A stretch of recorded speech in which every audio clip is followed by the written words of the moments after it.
It's Covino and Rich on Fox Sports Radio, and we welcome Seth Rollins there he to the is. show. What up, Rollins. boys? Man, you're standing out big time, dude. There's so many superstars here, Radio Row. And here you are looking flashy, dude. I am the most superstar of all the superstars. Those Here we sunglasses. are. Yeah, you gotta, dress for the job you want, right? You're Looking good, man. You're looking good. This is a nice set you guys have here. It's of all the sets, this is the comfiest one. So we could just stay here for Thank an you. extended period of time. I'd be down with that. Now, Seth, you're the man, clearly. I'm just thinking about when I wake up, I'm putting on my outfit, looking in the mirror. I'm like, yeah, I guess that's all right. When you're looking at yourself in the mirror, you got the Dior sunglasses, Oof. this snazzy Yep. jacket. Like, what are you saying to yourself? Like, what's your hype talk? It's quiet, It's Really? very subdued. Just take it in? I just go, damn, he looks good. I don't know how I do it. My barber just really did me up really well. By the way, that's everything important. looks good. My hair's strong. Yeah, no, it's very important. Yeah, everything. It's looking tight. A good barber is legit, man. It does. Shout out to Drew the barber. Hey, by the way, can you get into the ring without being freshly shaped up and trimmed up like that? Does that give you the edge and the confidence that you need? I can do it. If you're just in the ring, it's one thing because everybody's far away. But if you're on a camera and they're right there, they're up in your moneymaker, you gotta look clean, man. Everything's got to be good. And so, like I said, a good barber, do the trick, give you the confidence you need to get the job done. By the way, Seth freaking Rollins doesn't wait. Does he ever have to wait for the barber? Like, you don't just roll up. No. Okay. There's Because sometimes no us waiting. guys, Hey, we there's have two to guys wait. ahead of you, Seth. Yeah, you're past Yeah, that, no. right? Like, Those days are. Yeah. Come on now. that's great. Those days are long gone. But you're lucky. No, that's awesome. Now, when you look at these posters and you see, like, Mahomes and Jalen Hurts, these guys are, like, days away from, the biggest game of their lives. Yep. Before a big pay-per-view, before a Royal Rumble or a WrestleMania, what's your mindset like? Can you sleep like a baby, or are you freaking out, like, with a little anxiety, like tomorrow's a big one? Well, I'm at the Pat Mahomes stage of my career, not the Jalen Hurts stage of my career. So those are two different mindsets, right? So Pat Mahomes is saying his first rodeo. He's been to the big game. I've been multiple here, I've times. done that. Yeah. I don't know what Seth is talking about, but yeah, he's a good guy. It's a good Mahomes. Yeah, it's a good Kermit the Frog, yeah. So that's the thing, though. But that experience is huge, man, because that's going to allow you to prepare in a different way. And now there's nothing wrong with the nerves that I'm sure Jalen Hurts is experiencing. Right. But, he's had big games in his career in college as well. So he's prepped a bit. But, yeah, man, it's different playing, say, in an AFC, NFC championship game or doing a live event for us, non-televised, or even a Monday Night Raw, than it is a Super Bowl or a WrestleMania. When we come to WrestleMania, April 1st and 2nd, we're at SoFi Stadium this year, it's going to be a different animal. So, yes, you going into that event, I have a hard time getting myself together. WrestleMania 39. When you think of the different layers of what you do, where do you get more of the thrill? Is it the actual action in the ring, or is it when you got the mic and you're working the crowd? Oh, man. I love both of them equally. I think that's the coolest thing about what we do is that both are equally as important. And so when you've got an audience that's just, eating out of the palm of your hand, whether that's from the physical story that you had in mind that you're now telling in front of them, or this emotional roller coaster that you're taking them on with your promo, I think equally as satisfying. Obviously, there's a different adrenaline rush with the physicality that you're not going to get with a microphone, but there's so much more you can do with a microphone and your voice and your promo. So they're different animals, but they both have the same outcome. I don't know, man. I lean towards maybe it's because I'm getting older now. I've been in the game for nearly 20 years, but I lean towards a microphone. If I can get it done with the microphone and I don't got to fall on my back, that's a win-win for everybody. Covino and Rich here with Seth Rollins. Seth freaking Rollins, small-town boy from Iowa, dreamed about being a wrestler. Tell us about that kid. How did you catch the bug, and how did you sort of figure out, like, I could do this? Dude, my dad took me to a non-televised event when I was like 4, 5, 6 years old, something like that, and so I saw it for the first time, and it blew my mind, dude. It was like seeing superheroes in person, Hulk Hogan, Ric Flair, Legion of Doom, Big Boss Man, all these guys that you'd see on TV that seem so far away. Now you could see them in person, and they were doing the same thing. That it was like seeing Spider-Man for me, or Iron Man when you were a kid. And from that moment, just seeing the lights and the music and the pageantry and the fighting and all this,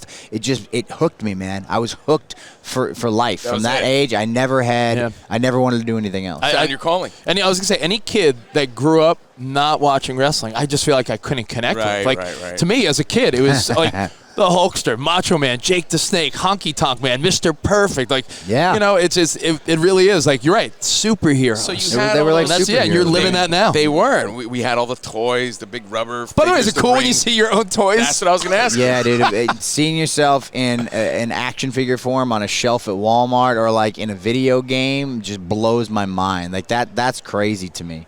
I'll never get past because I owned all the action figures. That's what I did when I was a kid. I played with them in the little ring and all that stuff. I played all the video games, and so then when you're a teenager and they have you can create a wrestler and you try to create your avatar in this game. But now I'm in it. You're the guy. I'm in the thing. I was on the cover of it, for crying out loud. You know what I'm saying? It doesn't get any cooler than that. How much does it mean to you, though? Like, meaning, do you have those toys at home? Do you have them unboxed? Do you have your first articles put away? Do you keep and catalog some of that stuff? I leave that up to my mom, man. But she Moms does are it. good at that. Moms are great for But that she stuff. has it, right? Yeah, That's cool. She takes care of that stuff. Oh, that's nice. Seth, they mentioned you in the local paper. And I think even her at this point, she's past the small stuff. Yeah. Right. But she, in the beginning of my career, especially when I first got to WWE, she kept a lot of the stuff, and I keep all my gear. So that's one thing I do kind of keep as mementos. The action figures, I don't bother with that stuff. It's too many at this point. So, but I keep all my gear. No, that's awesome. And speaking of your mom and small town guy, like,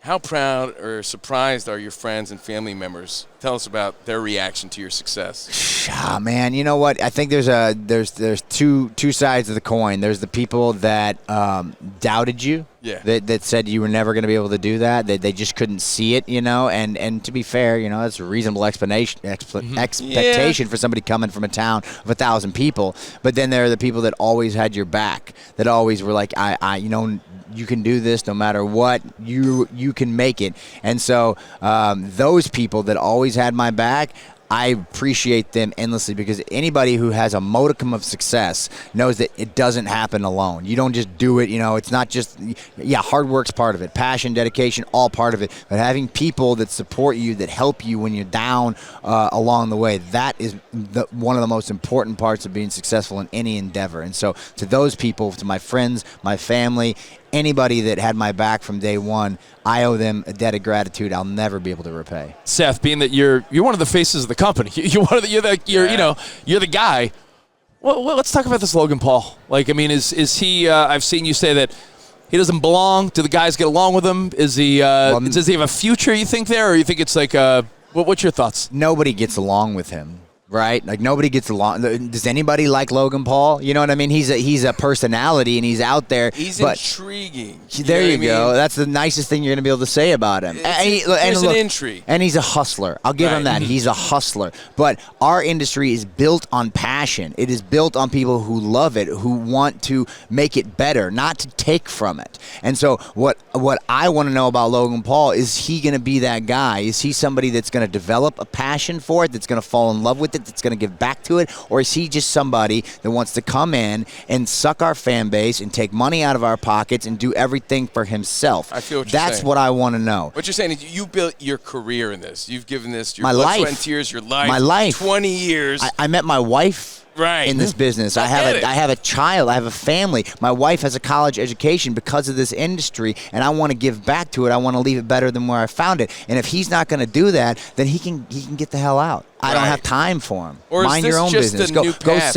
Is this just a new path? Because we even see that with broadcasting. Like, we've done this our whole life, and once in a while they'll just be like, "Hey, celebrity, you got a podcast?" Hey, it's influencer like, person, now you got a show. Like, It's aggravating. It is aggravating. It's That's what I'm saying. aggravating. You get handed crap and you act like you earn it. You didn't earn anything, dude. You were given this opportunity, and if you're not going to give back and you're not going to help other people, then we ain't got no time for you. So that's where I want to know. I want to know where he's at, and I lean based on everything that I've seen from his past, right? Because that's where you predict your futures from the history. Well, everything that I've seen of him, it's all about him. It's all about Logan Paul, his brand, and what he can do for himself. And so I got no respect for that. I got respect for the hustle. I got no respect for the selfishness. Seth, well said, because I understand where you're coming from. one of our buddies, Chris Rucker, huge wrestling fanatic. He's like, you got to ask. He goes, if you want to piss off Seth, ask him about CM Punk, and would you welcome him back? Would you ever welcome that guy back? Well, I don't need to repeat what I said about Chicago Phil in an interview last week. But if you need to, I'm sure you can Google it. Look, the bottom line is it's the same thing as with Logan Paul. You know, Punk and Logan Paul are two different personalities, but they're both as selfish as it comes. And if you're not going to help, then I don't want you to be a part of our industry. I don't want you to be a part of our company. And that's all there is to that. And here's the thing. I'll say one thing about Punk. I'll end it on a positive note with him. That guy has given my career so much that it pains me to have to say bad things about him because he helped me out. He really did. He's been a good guy to me for a lot of my career. But for whatever reason, the past maybe 6-7 years, he's in a different headspace, and we're not on the same page. And to see kind of what he's done and taken, it's always been about him. I'm not a fan. I'm just not a fan. I'm not a fan. Unfortunately, people change. It happens. It does happen, unfortunately. Well, there's a place for him, man. He's got a lot to give. I just wish his head was in the right spot.